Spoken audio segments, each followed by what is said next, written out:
Hello, I'm Ian Sadler from Norfolk's BX Clinic, and I'm a podiatrist specialising in musculoskeletal conditions. So what we're going to talk to you today about is heel pain, or very commonly called plantar fasciitis. So there are probably 1 in 10 adults are going to suffer from plantar fasciitis at some point in their adult life, and we tend to diagnose those heel pains by its worst first thing in the morning, often described by my patients as hell. It's a depressing condition, a pain that's just really, comes and gets you. And then it eases off after a little bit of walking. So by the time you got to the bathroom, cleaning your teeth, it's feeling a little bit better.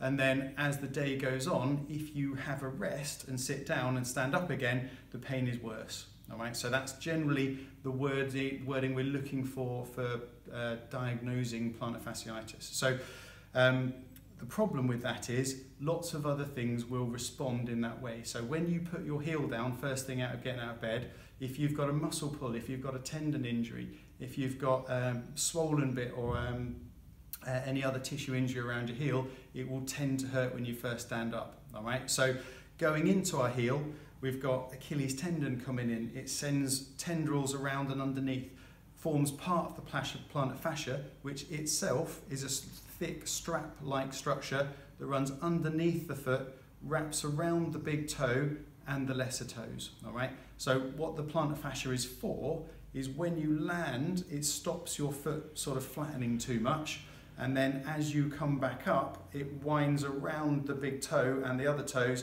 and gives you a little bit of a spring in your step forward. All right. So it's a real stabilizer of your foot. So what real plantar fasciitis is a tearing and a fraying and sometimes a crushing at the origin of that plantar fascia. So right here on your heel. If you have pain in other parts of your foot, it may not be plantar fasciitis. All right, so we've got cushions under here to try and protect you. We've got straps coming in, we've got muscles and tendons attaching in. Each of those different structures would require a different treatment type. So you really need a podiatrist to get in there and have a look and see what is actually going on, so we can work out what type of tissue needs healing in which way.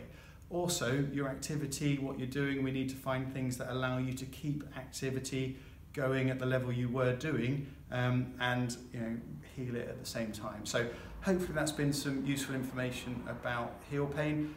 So please feel free to leave a message underneath or contact us if you've got any further comments. Thanks a lot.